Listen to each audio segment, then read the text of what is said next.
د ګوجر قوم د ولولو جلسه دا بلې سرخیل د میړنو جلسه دا اکبر علي چرمن سب کړي کوششونه رازي جلسه العالمونه د ګوجر قوم د خپل او پزړپوري کلام د جناب خیسته رحمان د طرفنا سپیشل بلې سرخیل زلمو ته ډالۍ کیږي کلام د شاعر رشید احمد توحیدی صاحب په आवाज د جمیل فانی د نظم نمبر د 7520 د ہوم سټوډیو پروډکشن سوات لخوا وړاندې کیږي د ګوجر قوم د ولولو جلسه دا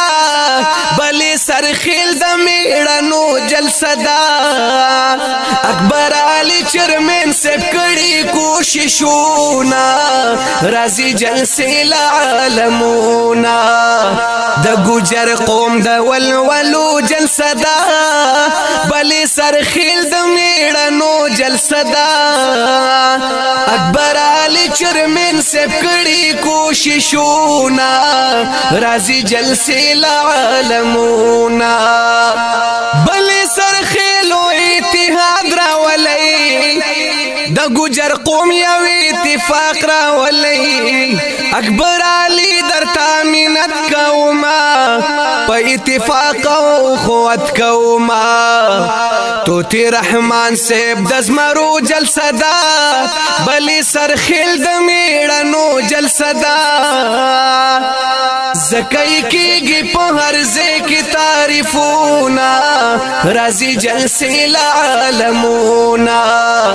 د ګوجر قوم د ولولو جلسه دا بلې سرخیل د میړنو جلسه دا اکبر علي چرمن سب کړي کوششونه رازي جلسه العالمونه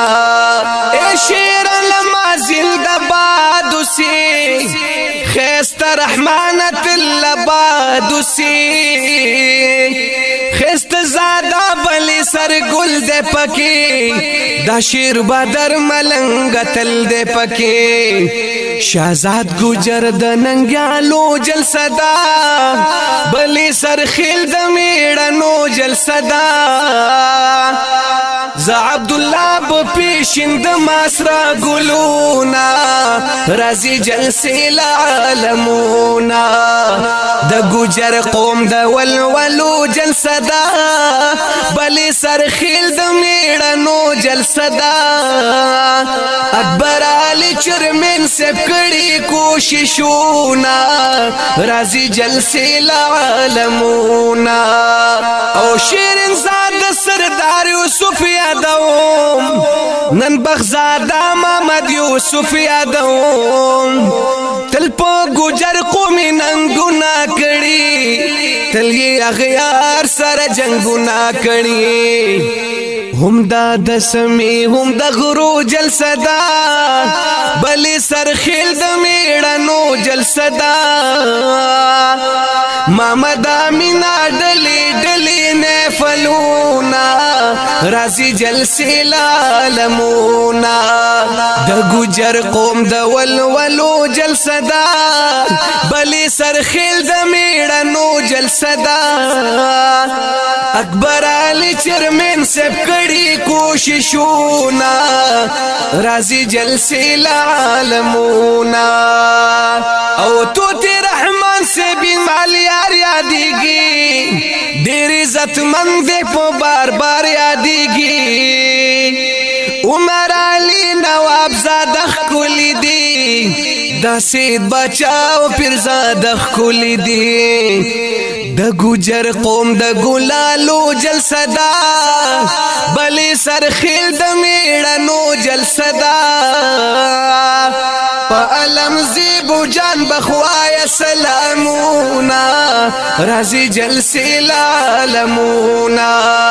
د ګوجر قوم د ولولو جلسه دا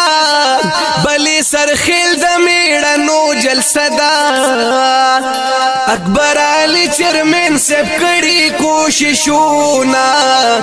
رازي جلسه العالمونه او شه مبارک بادر سید تلا علم زاده او عمر سید تلا نن شیر بادر مبارکی در کوم د جلسه ډیره تبریکی در کوم د ګوجر قوم د امیدو جلسه دا بلی سرخیل د میړانو جلسه دا د عبد الله پشان ظلمو فخر کونا رازی جلسه العالمونا د ګوجر قوم د ولولو جلسه دا بلی سرخیل د میړانو جلسه دا اکبر